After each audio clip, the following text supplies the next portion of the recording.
But in order to get to that next level, to me, it's all about Jaylen Brown. And we talk about it all the time, that Tatum and Brown have to play well together. It can't be this swap off, right, Bob? It can't be that, like, Brown gets his 12 and then Tatum disappears. Then Tatum comes out in the third quarter and gets his 15 and Brown disappears.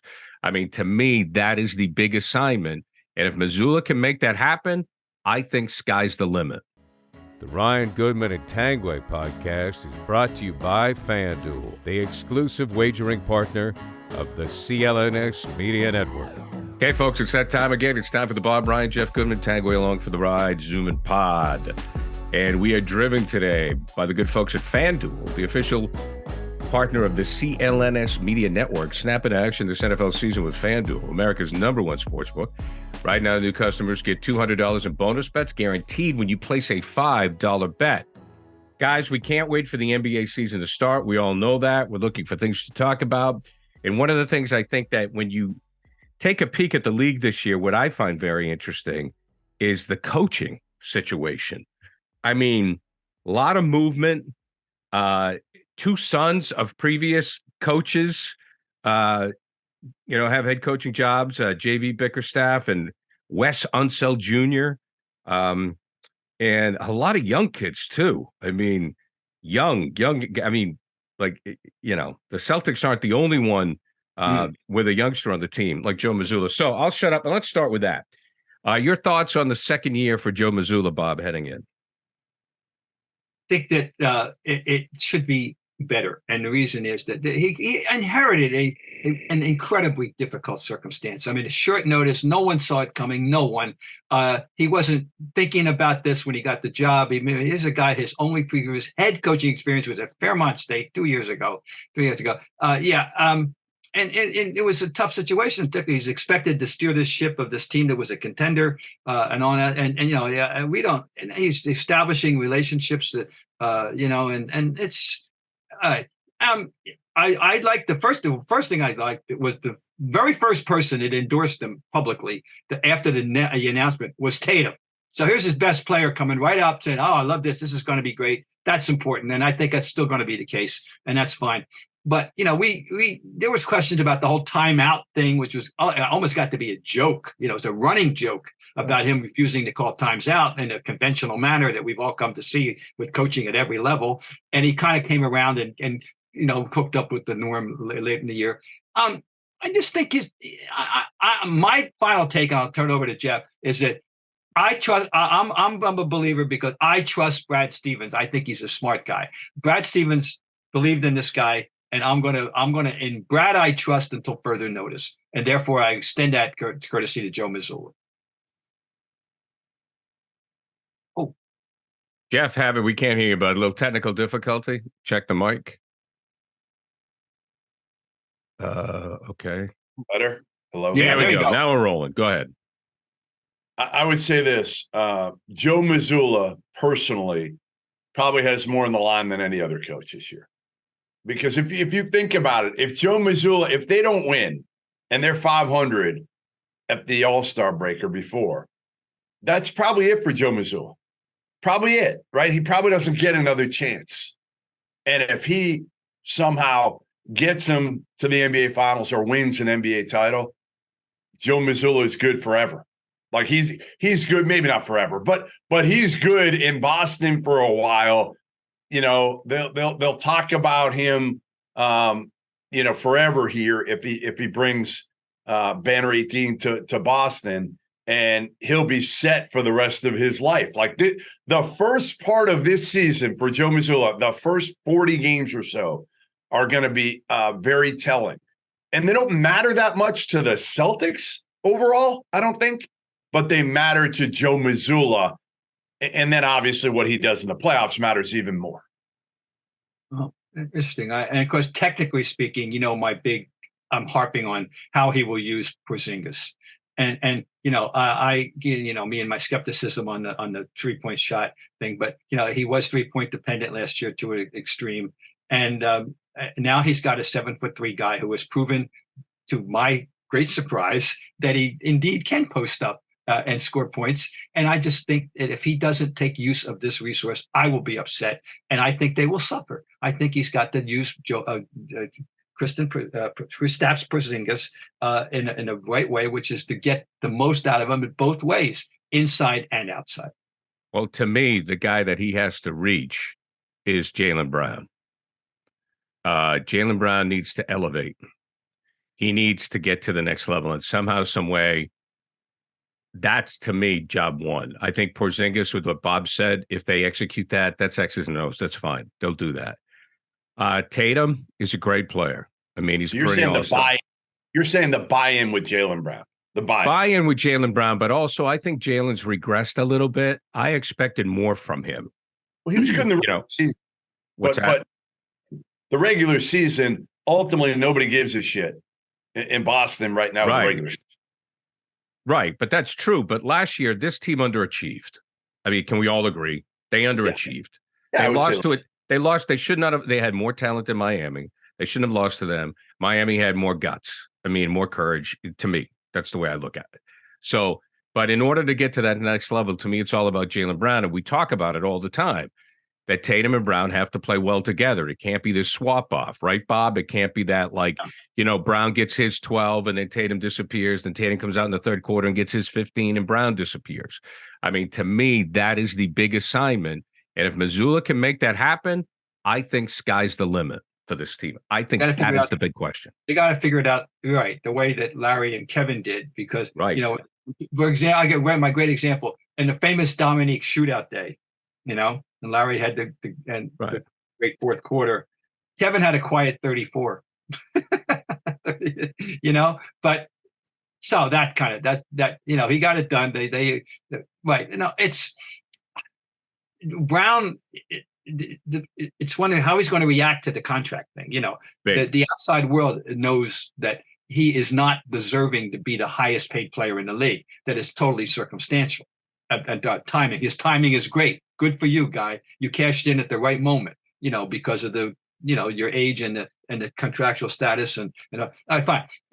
But that's pressure. Is he going to be oblivious to it, or is he going to react to it? I don't know with him. Which way he could go either way. We know he's intelligent. There's not a question there. But he's prideful. How does he view himself with regard to Tatum? How does he view himself with regard to is he going to be resentful that people are going to be questioning his right, quote unquote, to be the highest paid player with the high, oh my God. This is subtle, complicated mental gymnastics. And that's where a coach comes in as a psychiatrist. It's as important as anything, Jeff. Get ready for the NFL season with incredible offers from FanDuel, America's #1 sportsbook. Right now, new customers can bet $5 and get $200 in bonus bets. Guaranteed. That's guaranteed. Plus, all customers who bet $5 will get $100 off NFL Sunday Ticket from YouTube and YouTube TV. Now is the best time to join FanDuel. It absolutely is. The app is easy to use, and you can be on everything from spreads to player props and more. So visit FanDuel.com/Boston. Kick off the NFL season with an offer you won't want to miss. FanDuel, official partner of the NFL. Well, you made a good point. I just thought of this, and crazy that I didn't think of it watching the Miami series last year. But you said, like Miami and Jimmy Butler. That's who I want Jaylen Brown to be. Ultimately, isn't that who we all want him to be? Be Jimmy Butler. Be Jimmy Butler. Be that dude who just is a killer and takes pride in their defense, which Jaylen Brown did when he came into the league. Yeah, and that's fine. But Jimmy Butler's not a great shooter. Neither is Jaylen Brown. He's got holes in his offensive game. So does Jaylen Brown. But what Jimmy Butler does every night, he's going to try to take your lunch from you. He's going to come out and wear his emotions on his sleeve. That, I think, is what we would all take from Jaylen Brown here. Can you manufacture that? I wonder. I'm trying to think of it. Joe Mazzulla, that is your job. That's the way I see it. Manufacture that. I mean, right. I mean, because that's an instinct, an internal instinct. Not many guys. It's like that. Well, we've seen it though. Here's the thing. My opinion is, Jeff, I'll start with you on this. I've seen it. We've seen it in the playoffs before. Remember when Tatum would struggle in the playoffs, and then all of a sudden Brown had better playoff numbers and regular season numbers. Yeah. So we've seen it. Bob makes that great analogy with, Kevin McHale and Larry Bird. Kevin did not care about Larry. I mean, as a person, as a player, but like McHale he didn't care being compared to Larry. He didn't care, but they were two different cats. They went their different ways after games. Kevin was not in that business. He was very comfortable with himself. And like Bob says, Jaylen's thinking, I have to be as good as Tatum. I have to have as many endorsements as Tatum. I have to be on Jimmy Kimmel. McHale never worried about that stuff. So that's where Mazzulla comes in. That's what I think. Yeah, very, very, very good point. And I don't know whether in that case, even in his GM capacity, if Brad has any role Maybe. in that in terms of, helping Mazzulla get. I mean, it's. But I think we're on the same page. It's definitely he's the key. Because I think he can do it though. That's the thing. It's like I think Jay. Look, you are who you are. I don't know if he's going to be like Jimmy Butler, but I hear what you're saying, Jeff. But I think he can be the guy we want him to be. He has the ability. He buys into it. Yes. Bingo. Into that instead of saying, now again, well, his numbers got him his contract, right? His numbers, his offensive numbers got him that. It was like Andrew Wiggins. When Andrew Wiggins put up all those offensive numbers in Minnesota, and then Minnesota gave him all that money when he didn't guard anybody, right? He didn't guard anybody. They gave him the big contract. Andrew Wiggins was like, well, why the hell am I going to guard now? Right? Like, Jaylen Brown, you're going to try to reach him now and say, no, we need you to guard again. He's going to look at him and be like, dude, I'm the highest paid player in the game right now. I know. But anything different than what I've done because I was just rewarded at the highest level. Here's what I'll say. One thing about the Mazzulla Jaylen Brown partnership now. Does that dynamic change a little bit with Marcus Smart gone? We knew Marcus Smart was the most vocal, pro Ime and anti Mazzulla. And I don't mean anti-Mazzulla like killing Joe. No, he was pro Ime. He was pro Ime. Yeah, I agree. Listen, he called them out basically publicly when Mazzulla, made some kind of ill-advised coaching decisions. I think it was in the playoffs even, and it was shocking for me to see that. So I wonder if that dynamic changes a little bit because, Jaylen had a running mate in terms of being a guy that maybe wasn't pro Joe Mazzulla. Now, maybe Porzingis comes in with a clean slate. Derek White's like the easiest dude ever to deal with. Horford's easy. We know Tatum likes Mazzulla. It's a changed locker room from that standpoint. You know what all this discussion illustrates? And it illustrates that, as I've long believed, and unfortunately watching this league get closely for over 50 years, talent is just a start. Talent is, you got to have talent to a certain degree, but the most talented team doesn't always win. And there's reasons that, and we're kicking around why. And in the game, it says so much about the game. Nobody's bigger than the game.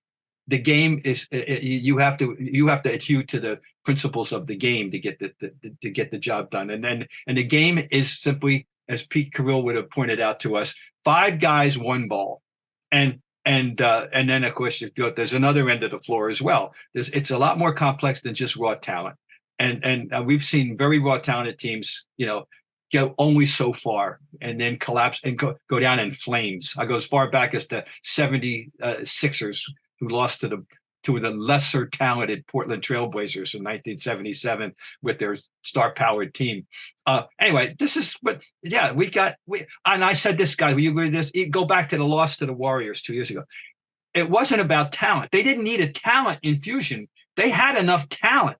But the other team had the other aspects of this mastered to a degree that we're still hoping this team can someday find. All right, let's take a look at some other coaches. And I wonder about Philadelphia with Nick Nurse. I'm a big Doc Rivers fan. Bob admits he's a friend of Doc. We all like Doc. I'm like, if you can't play for Doc, who can you play for? Jeff, what I wonder here is Nurse just did he benefit from playing with a great player or coaching a great player who won him a title, in Kawhi, and now he's considered a great coach? Because I never thought Nurse was a great coach. I just thought that he had for 1 year he had the best player in the league. Yeah, he did, and obviously it ran its course out there in Toronto. But I just feel like, again, you're walking into a situation that really don't have the roster that's built to be able to win an NBA title. Yeah. You just don't. And then you look at it, and again, I love Joel, but you worry every playoffs whether Joel's going to be healthy or not. Just because of his track record, earlier on in his career primarily, but he's still been banged up. So he's probably not the coach I'm looking to really look at the most here. I would say for me, it's a couple other new coaches. I would say, Frank Vogel in Phoenix is the one for me that I'm looking at because, again, he's got the talent. He's got the overall talent to be able to win this whole thing. And I love Frank Vogel. He's probably the perfect guy for that, right? He's kind of just a guy who will get along with everybody, which is half the battle, right? Getting these guys to play hard for you and not, not being an ego guy. You can't be an ego guy in the NBA. It does not work. No, it does not work. But you got to defer to the players, and Frank Vogel has learned this better than anybody. So I think that could work in Phoenix with, again, 3 superstars. Well, the big thing in Philly for Vogel, for Nick Nurse is he's got what's going to happen with Harden, and if he is there, how do you deal with him? And his eccentricity, shall we say, his unique niche in the game, which it is. There's nobody quite like James Harden at this stage of his career, what he presents, what he represents, what he can do, what he can't do, what he wants to do, what he doesn't want to do, where he wants to be or where he doesn't want to be. I mean, all this nonsense, about James Harden, it's in his lap now until further notice. Now, we don't know if he's going to be there, but if he is there, but you're right, they don't have enough. Okay? Embiid is the MVP. Congratulations. I endorsed it. I would have voted for him myself. And I'm a charter member of the Tyrese Maxey fan club going back to Kentucky. I am. I think this kid's wonderful. And Tobias Harris is a nice player. And then what? Right. What do we got then? And not enough. No. I mean, that, again, Phoenix and Milwaukee. That's what I was going to bring up, Milwaukee now. Milwaukee. Adrian Griffin, former Celtic, Seton Hall Adrian Griffin. Yeah. Yeah. I remember. Yeah.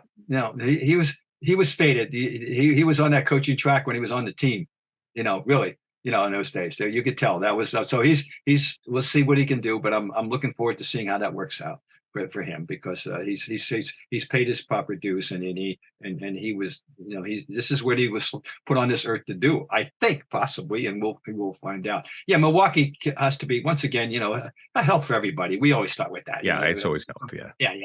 Yeah. They've got a marvelous generational, all-time talent on their team in his prime of his career. And let's see how far that Giannis can take them. There's a guy on that team that fascinates me. And by the way, I'm going to step out here and say, don't laugh when I say this. I want him on our Olympic team. I want Brook Lopez at 30, whatever the hell he is. Oh, yeah. I want him as our big guy that they can rely on. I'm not laughing, Bob. Jeff is, but I'm not laughing. I want him. And you tell me whatever American, if they don't get Embiid, who has a choice, he could play for France too. If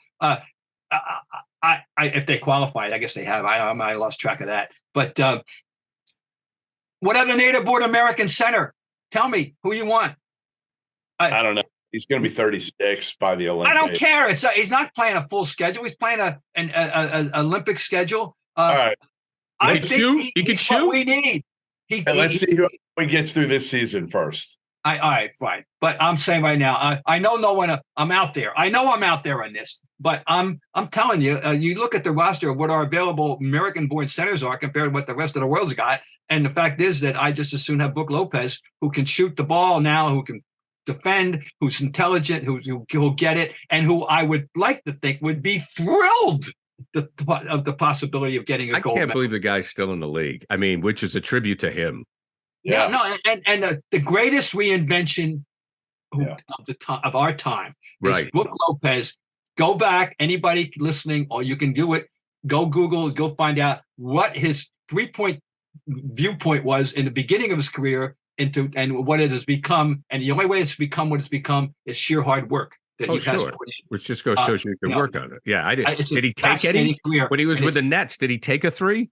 No, and it speaks to the times, and it speaks to his ability to get with the times, and I just think he's commendable for it. So I'm all on his side.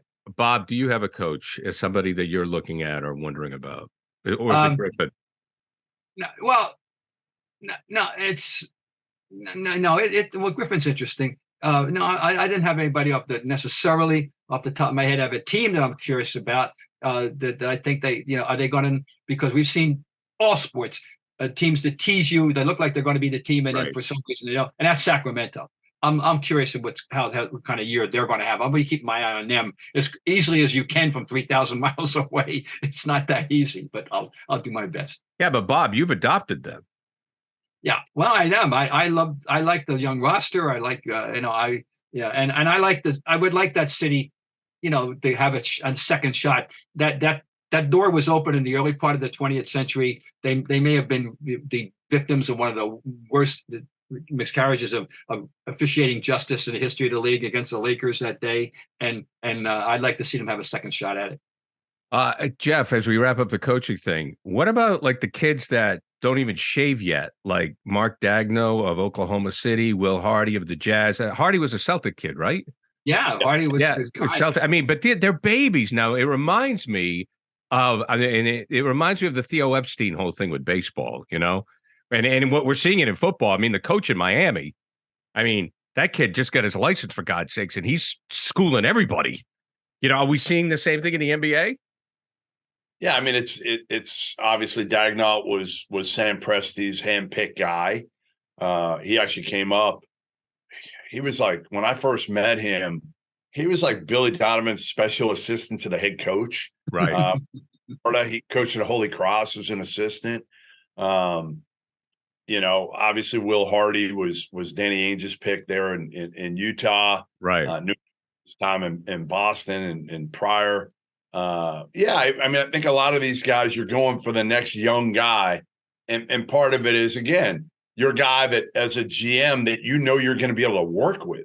Like as much as anything, that's kind of what we're seeing here is, right? As a GM, you need somebody that's aligned with you, because so many times right now they butt heads because as a GM, a lot of times you want those young players to play. You just drafted them. You want to play. Doc was always like this, right? With Danny, they were aligned until it came to the veterans and the young players, and Doc play the young guys. Wouldn't do it. Wanted to win right away. So he would play the veterans. Danny would want him to play those young guys to see what he had. And that's, again, that's kind of the same everywhere. By the way, can I give you one more name, Bob? Instead of Brooke Lopez, give me Anthony Davis at the 5. Give me Anthony Davis. Okay, I don't. Yeah, if you want to look him as a 5, I want him on the team. Clearly, I think to me, he's a generic big. A 4-5. He's a modern generic big. Okay, fine. If he's all we had, I'll live with it. But I want a pure center. I want Brooke Lopez. What if there was an app that used AI and machine learning to suggest smart sports bets? Well, there is. It's called OddsR. It's the mobile app you need to know what bets of the day are the smart ones. Download the app, sign up for an account, and let the latest data analysis guide you through today's point spreads, money lines, and over-unders. If you see green, that's a smart bet. If you see yellow, you're on your own. If you see red, don't do it. OddsR doesn't take your bet. It makes you better at it. With OddsR on your mobile phone, you're a tap away from making a smart play. It's smart betting made simple. Find the OddsR app in the App Store or on Google Play. Get a 2-week free trial. It's just $10 a month after that. The casinos and sportbooks want you to bet. OddsR want you to win. So go get it. The Bob Ryan and Jeff Goodman podcast listeners actually have a special deal too. Get your first 30 days of the app free. Just go to oddsr.com/BobJeff to download the app. That's oddsr.com/BobJeff. 30 days of smart betting, free. We'd call that a winning bet. All right, guys. So as we wrap up the coaching aspect of things, Let's move on to the flopping.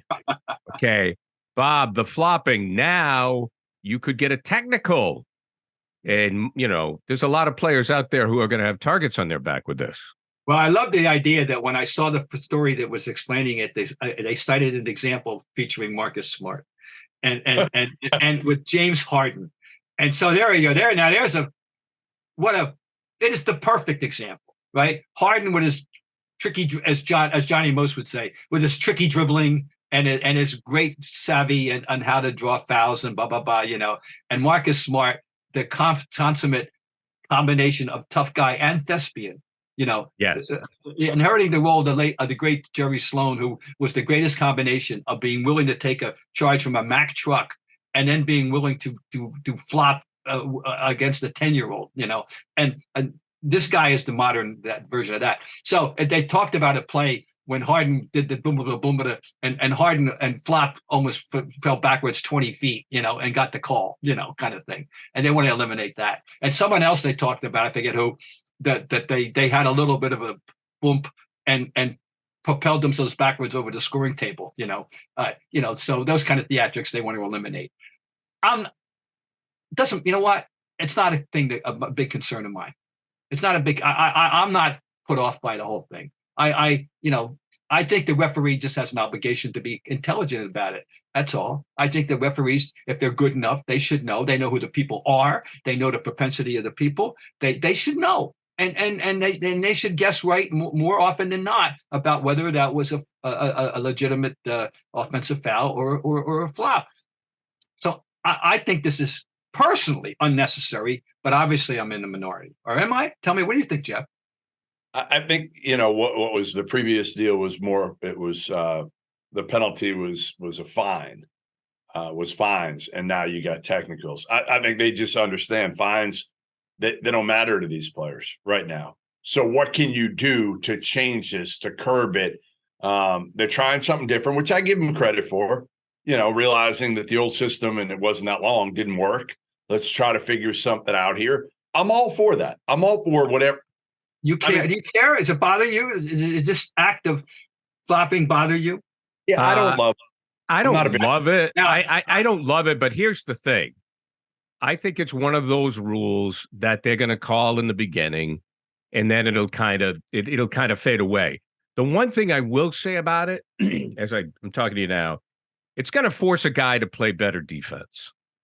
That's the one thing. It's like, get in your damn stance, get in there, play better defense, and don't look to take the easy way out. It didn't really bother me, Bob. Like, I wasn't there like, oh my God, you need to make a change. I was like you. I used to laugh at it. I found it amusing. But it may say, look, if you want to stop the guy, get your ass over and play defense. Because if you try to take the easy way out, you're going to get called. I can't participate in any discussion of this nature without reminding people, without bringing up the whole Dave Cowens saga and the whole Dave Cowens hating flopping because he thought it was an unethical. He thought it was a shortcut, a cheap way of playing the game that he thought was outrageous, and of course he famous incident with Mike Newland, which will stand forever as the epitome of outrage in the NBA for flopping. So he would argue forcefully that it should be eliminated because it's unethical in the game. Right. It's, okay, fine. That's there.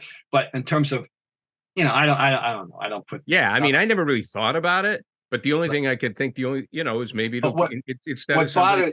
And what bothers me though is the execution. To me, just having your hand out is automatically done. Yeah, I think I want more protection for the offensive player, but I want to be trained. I want the referees to be good enough to understand the difference. That's all. If the referees are better at knowing what they're doing, we wouldn't even be having this discussion because the referees would have taken care of this. So and that'll send us down the Tanguay road. If there are too many referees, and there should only be two anyways, they don't need three. And then the third person always feels left out. Well, two good ones are better than three horseshit ones. Yes. No question. I hate three refs. It's stupid. Bring back Richie Powers and Mendy Rudolph. Yeah, but we're not going to have that anymore. What's up, Jeff? What? With how much more athletic these guys are now, than they were 20, 30 years ago. Well, maybe more than that even, but overall the game is much more athletic now. Yeah, but nobody's dying. It's funny. Are you aware? I mean, it's not like football. I mean, if somebody gets whacked, nobody's getting hurt. Oh, I'm saying to get it right. And these refs they're dealing with like different rule changes all the time. I don't know. I find it difficult when people are criticizing the refs on these calls because, man, that game is so fast. Oh, I know the best, but man, it's just really hard. And again, I watch it in the college game, and it's different. In the college game, the refs are being yelled at nonstop by the coaches. In the pro game, being yelled at nonstop by the players. Right. And it's like, these guys do their job. Let them do their job. Shut up and let them do their job. And they're probably going to get it at a better rate. Now, again, the players don't yell at them throughout the game action nearly as much as in college, where the coaches will not shut the hell up during the action. And I'm like, tee them up. Like, tee up these coaches right away in the beginning of the year, in the beginning of the game. And then, you know what? Throw them out a bunch of times, and then it'll change. Just like kind of the flopping, right? Like, make the calls consistently early. The players will adjust, hopefully, and the play will change. Are either of you guys aware of the famous Sports Illustrated story in the mid-60s when it was an illustration featuring Frank Ramsey, among other things, demonstrating the art of drawing a foul? No. Of course, a little bit of a furor at the time, because basically we're talking about him showing people all around the world how to flop. Right. And I mean, so this discussion goes back 60 years. Oh, yeah. I know, but it's fun. But you imagine that. You imagine that today. Oh, I know. Yeah.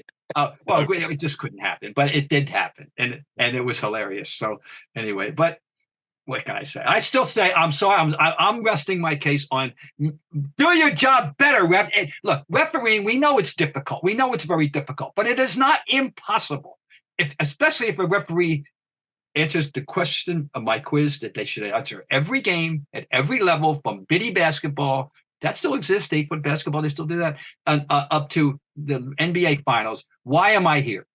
The referee should know why am I here, and that is to adjudicate the smooth flow of the game and exercise common sense when necessary. And if they did, and if they could do that, and they knew what they were doing, we wouldn't even be having this discussion. I rest my case. Gary, we need to get Bob to officiate a bitty basketball game. Oh my God. Hey, by the way, guys, when I was in college, and not knowing what my job situation was ever going to be, not knowing in fact, I refereed extensively intramurals, including one year I refereed the championship game of both the day league and the night league, and I did not know what I was going to wind up doing necessarily, and that I thought the refereeing could possibly be in my future at that time. I just was stuck. Huh? They yell at you that you suck during the game? Well, no, there was no crowd, there was a crowd for those games, yeah, but there was a little bit of a crowd for the championship games, not the routine. Right. All I know is I would love to see Bob Ryan go to the monitor now in an NBA game as an official and explain the call. Gentlemen, great show as always. All right, guys. Brought to you by FanDuel, the official partner of the CLNS Media Network. FanDuel, also official partner of the NFL. Snapping to action this NFL season with FanDuel, America's #1 sportsbook. Next week, guys, take care. New FanDuel customers can bet $5 and get $200 in bonus bets, guaranteed. Plus, all customers who bet $5 will get $100 off NFL Sunday Ticket from YouTube at YouTube TV.